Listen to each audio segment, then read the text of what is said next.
कल्पना कीजिए, अगर मैं आपसे कहूं कि आप इस समय अकेले इस दुनिया में नहीं हैं, आपके चारों ओर इसी क्षण कई और लोग, कई और आयाम मौजूद हैं जिन्हें आप देख नहीं सकते, छू नहीं सकते, लेकिन वे उतनी ही वास्तविक हैं जितना ये संसार।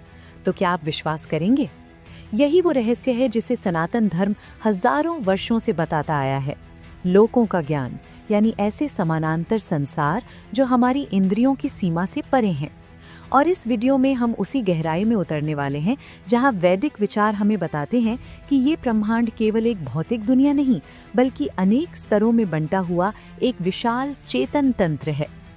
ऋग्वेदा, उपनिषद और पुराणों में इन लोकों का विस्तृत वर्णन मिलता है। भूलोक, भुवरलोक, स्वर्गलोक, महालोक, जनलोक, तपलोक और सत्यलोक। हर लोक एक अलग चेतना स्तर, एक अलग ऊर्जा आवृत्ति यानी फ्रीक्वेंसी और एक अलग अनुभव का प्रतिनिधित्व करता है। अब सवाल ये है कि अगर ये लोक मौजूद हैं तो हम उन्हें क्यों नहीं देख पाते? इसका उत्तर छुपा है हमारी इंद्रियों की सीमाओं में। जैसे रेडियो केवल कुछ खास फ्रीक्वेंसी को पकड़ सकता है, वैसे ही हमारी आंखें और हमारा मन केवल इस भौतिक लोक की आवृत्ति को ही अनुभव कर पाते हैं। लेकिन इसका मतलब ये नहीं कि बाकी लोग मौजूद नहीं हैं, वे बस हमारी परसेप्शन से परे हैं।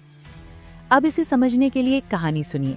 एक बार एक युवक अर्जुन अपने जीवन के अर्थ की खोज में एक तपस्वी के पास गया। उसने पूछा, गुरुदेव, क्या इस दुनिया के अलावा भी कुछ है? तपस्वी मुस्कुराए और बोले, आंखें बंद करो।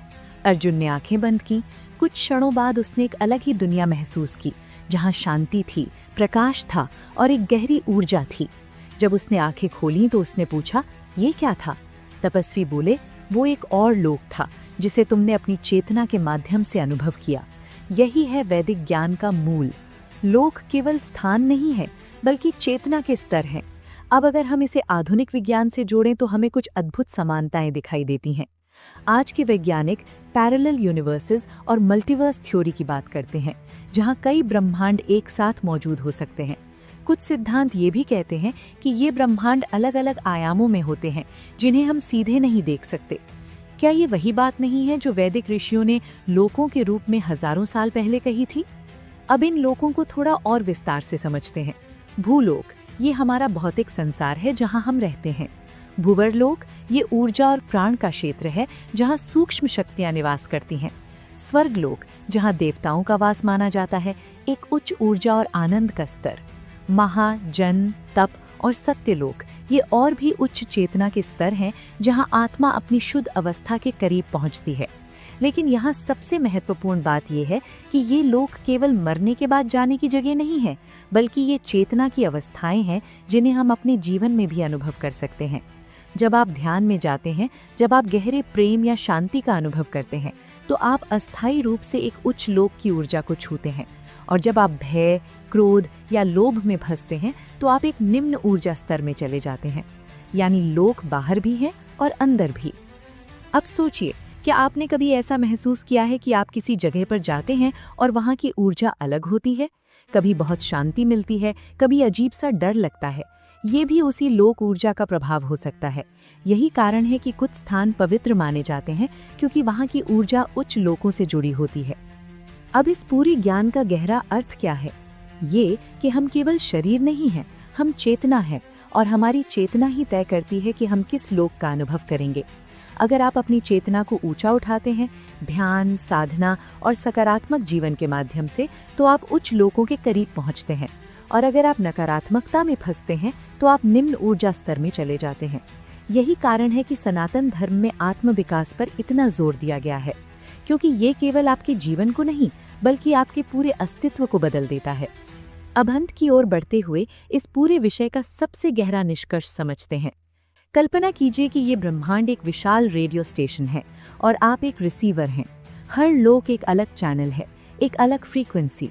अगर आप अपनी फ्रीक्वेंसी बदलते हैं तो आपका अनुभव बदल जाता है।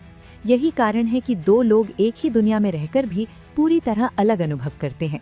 एक व्यक्ति दुख में डूबा रहता है, जबकि दूसरा उसी परिस्थिति में शांति महसूस करता है। क्यों? क्योंकि उनकी फ्रीक्वेंसी अलग है। यही वैदिक ज्ञान हमें सिखाता है। अपनी चेतना को बदलो और तुम्हारी दुनिया बदल जाएगी। लोग कहीं दूर नहीं है, वे यहीं हैं, बस अलग स्तरों पर। और जब आप इस सत्य को समझ लेते हैं तो आपको एहसास होता है कि आप सीमित नहीं हैं, आप अनंत हैं। आप केवल इस शरीर तक सीमित नहीं हैं, बल्कि आप एक ऐसी चेतना है जो इन सभी लोगों को पार कर सकती है। और यही इस ज्ञान का सबसे बड़ा उपहार है, स्वतंत्रता। अब सवाल ये है कि क्या आप इस सच्चाई को अनुभव करने के लिए तैयार हैं? क्या आप अपनी चेतना को उस स्तर तक ले जाने के लिए तैयार हैं जहां आप इन अदृश्य लोगों को महसूस कर सकें? क्योंकि ये यात्रा बाहर नहीं बल्कि अंदर से शुरू होती है, और जब आप इस यात्रा पर निकलते हैं तो आपको हर कदम पर नए सत्य मिलते हैं।